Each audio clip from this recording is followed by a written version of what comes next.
Halloween, guys. Look at all of that. Aren't those gorgeous? These are tops of marigolds. The wind has blown them over, but I have been taking some cut flowers off of them. I planted these just to fill in a space. And look at that little baby. Just to fill in a space, get some color in here, kind of as a placeholder. Obviously they've gotten huge and they've been falling over and the wind's been getting them, but they are absolutely lovely. I've been in love with these. This was like an autumn fire mix that I want to say I got from Baker Creek Seeds. They were marigolds, and there's some zinnias hidden here. The zinnias have stayed real small, but they are gorgeous in color. I mean, it's just all different shades of things. You've got everything from those bright oranges to just little touches of red on a few, to those like almost like a dandelion color, to, you know, your traditional bright orange for Halloween in November. And I mean, look at the color in those. I mean, the pictures don't do it justice. I love my bright reds, and how gorgeous. That shade of red versus that shade of red, literally, I mean, you can trace it back on the same stem. I mean, they are absolutely lovely. So, you guys, I hadn't been on here in a while. I'm gonna do a video. It's kind of like a last of the season video. I've been having some medical stuff. I'll probably end up having surgery next week. Nothing like life-threatening, just stuff that's been making me feel miserable for quite a while. Also some new medical diagnoses and things like that. But I did want to go ahead and kind of show you what the garden's doing, because looking at the calendar and on the Weather Channel, we're going to get our first frost next week, which is actually something like 10 days late. It's Halloween today. We were supposed to have gotten our first frost last week, and obviously that didn't happen. But I'm gonna show you guys a couple of things that we've got going on, kind of like a last video before the frost. I do have a few things in for the fall garden, but I had kind of gotten started and then got sick and then quit, and so I don't have as many things as I would like to have in here. Like I need to get my garlic planted. That didn't happen. And I needed to get my seeds started. That didn't happen. And so I may still do some of that over winter, because I do have a growing rack in the basement. But we're going to wait until after the surgery and after a few things for things to kind of settle down. So, but let me show you a few of what I've got going on here. Surprises for me as well, because I've not been out here as often. But look here. This is the Daddy's tomato that even in the cool weather is still producing back in there. This is what a tomato plant will do naturally if you leave it alone. They are a sprawling plant. That's why if you look at them, all these little bumpy things that are on them, they're known to root wherever they touch the ground. And so this has gone that way, and it was all the way around behind that. We have pulled that back out, and I was trimming and clearing some of this out. You'll see in the other garden beds I did clear some out, but obviously I've not been out here. Tot soy, I had thrown some extra seeds out here in this when I was doing the fall garden, because I didn't know what they were. Bryce had mixed some of my seeds up the last time, and I just put them in a Ziploc bag. I didn't know, and so this was tot soy, and it is enjoying itself right now. And so I've gotten a few little leaves off of that, but I've left it just to try it, but I've left it alone.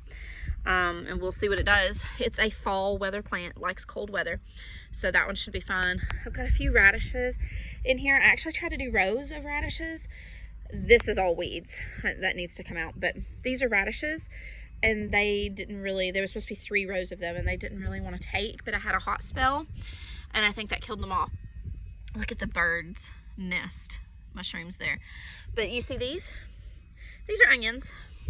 There's one there, there's a few back there. I did not plant those have come back from the ones that I planted previous. And so yeah, they're there. Didn't do that. You'll see I have a lot of things that are self-seeded. That's basil that I've been getting off of. I had to quit getting off of. This was the last round that I bought of it. You see that big mound in there? They're probably not going to be as active because of it being cold, but there's ants all in that. We've got to treat it. The green barrels are empty right now. They're just basically holding. Oh wait, I forgot I threw some flower seeds in there. They're a little late to the game, so they're not going to do anything, but they're there. This is all, of course, blown over because we've had some storms and some heavy rain, and God, I really have been in love with these. I have been cutting them and putting them in little like glass jars all over the house because they all pair so well together with autumn colors, and they are just absolutely beautiful. I have saved seeds off the one I had in the front. That was a it was more striped than this. I don't know, I may show you some of the blooms of it, but it wasn't as red. I think this one's more of my favorite. This one's gorgeous. That Brussels is the same Brussels that has been going on and on and on and on through the summer. Planted it last March or something. It's coming back because it's gotten colder. These are gladiolas that are coming up now. I need to take this out. These are dead. These were bean plants that need to be cut down. And speaking of the Brussels sprouts that don't give up, this is that purple Brussels sprout that is determined not to give up. This is dill that has come back and reseeded. It's all over the place. Look at the nasturtiums. That's one of the things you'll see, and really one of the reasons why I wanted to do this video, because the nasturtiums are lovely now. Absolutely beautiful. They have loved this splash of cold weather. You see all these carrots? These are all carrots. I did not plant these. These were self-seeded from ones that I let go to bloom right here. That one back there was one of them. And something's been digging in here. See that back there? Something's been digging. You see the cilantro. This is all self-seeded. I did not plant that. Tatsoi back there. That was another one of those. I didn't know what the seeds were. Threw them in there. They are loving this weather. They're growing. So that's like a spinach type leaf that you can use in salad greens. And so I got those from Baker Creek. We should be getting some of those. Obviously they're getting a little munched on, but not as bad as I thought they would.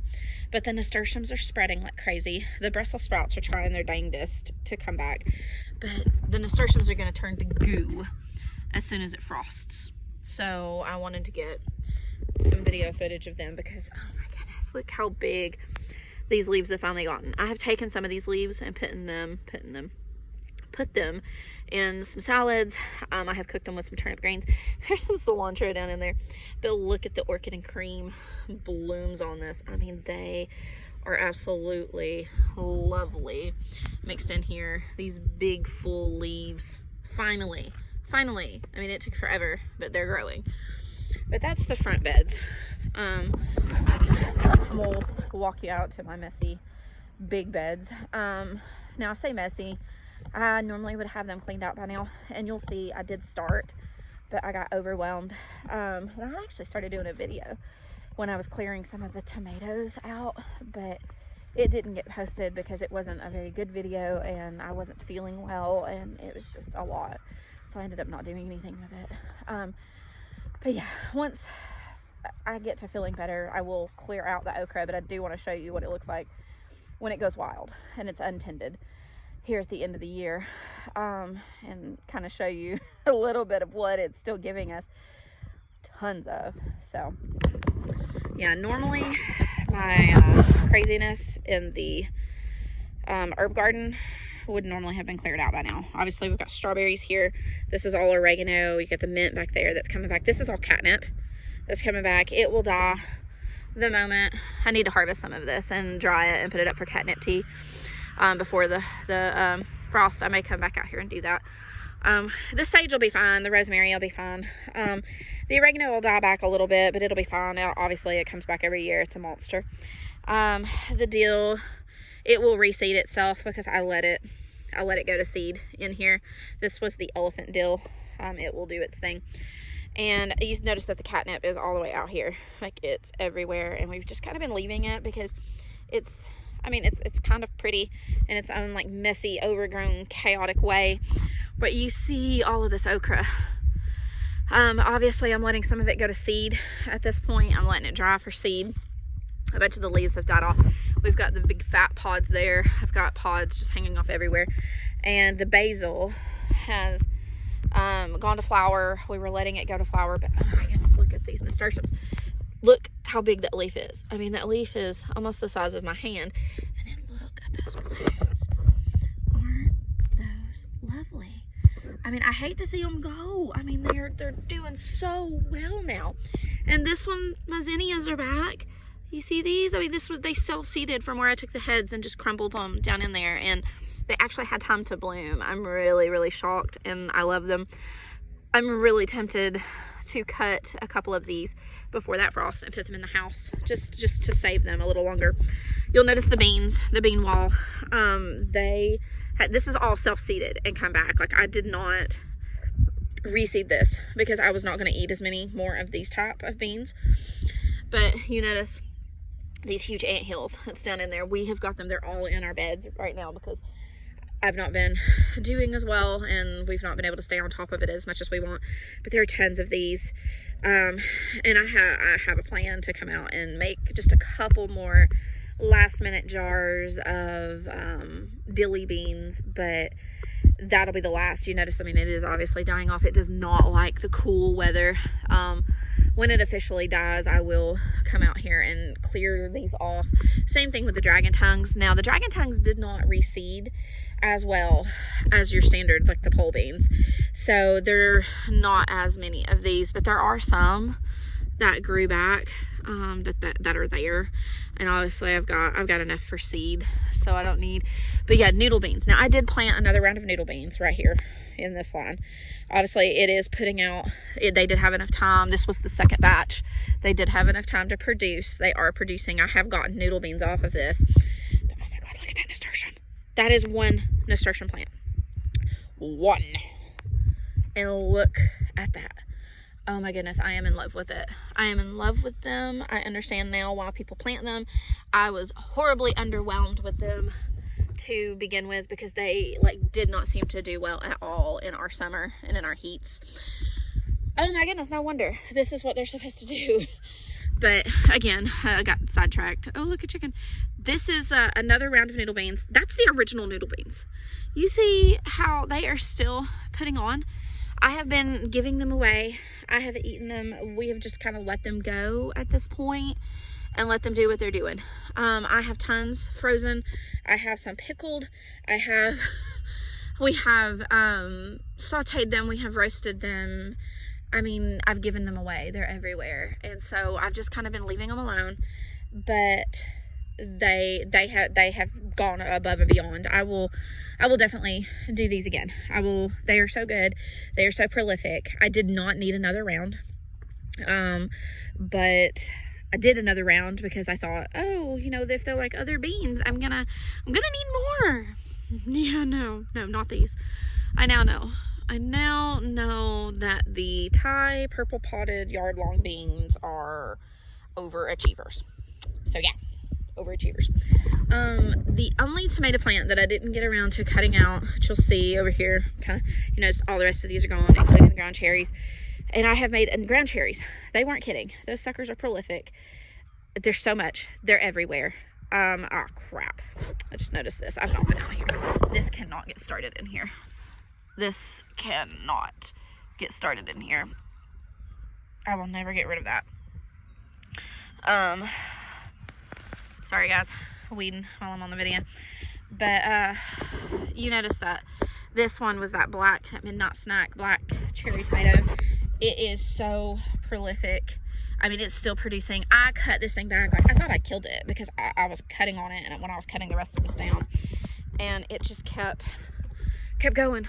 I mean, it was halfway up that trellis. I took everything off that trellis, but I got that far, and then I got to feeling bad, and I quit. But you know, so the tomatoes are coming back.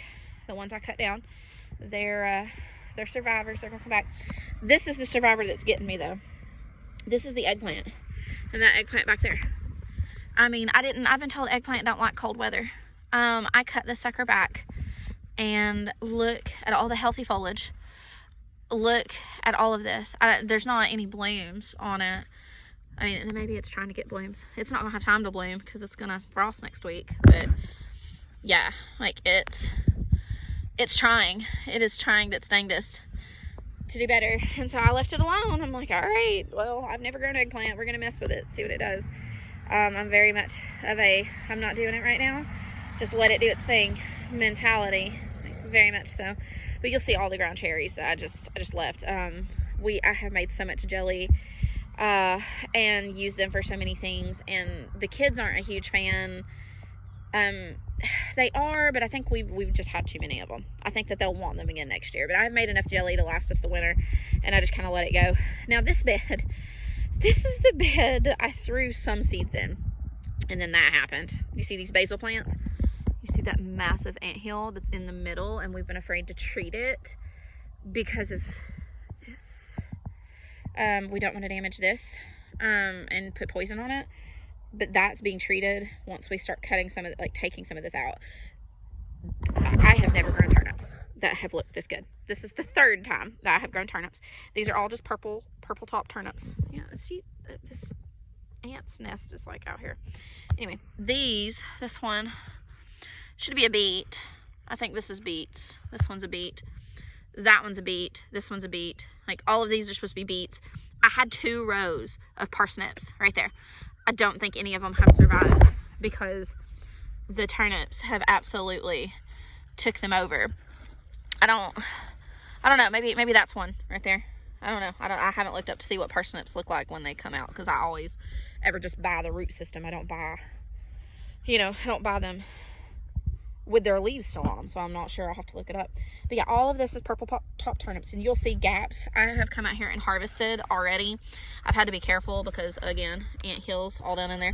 But I'll try to find you some.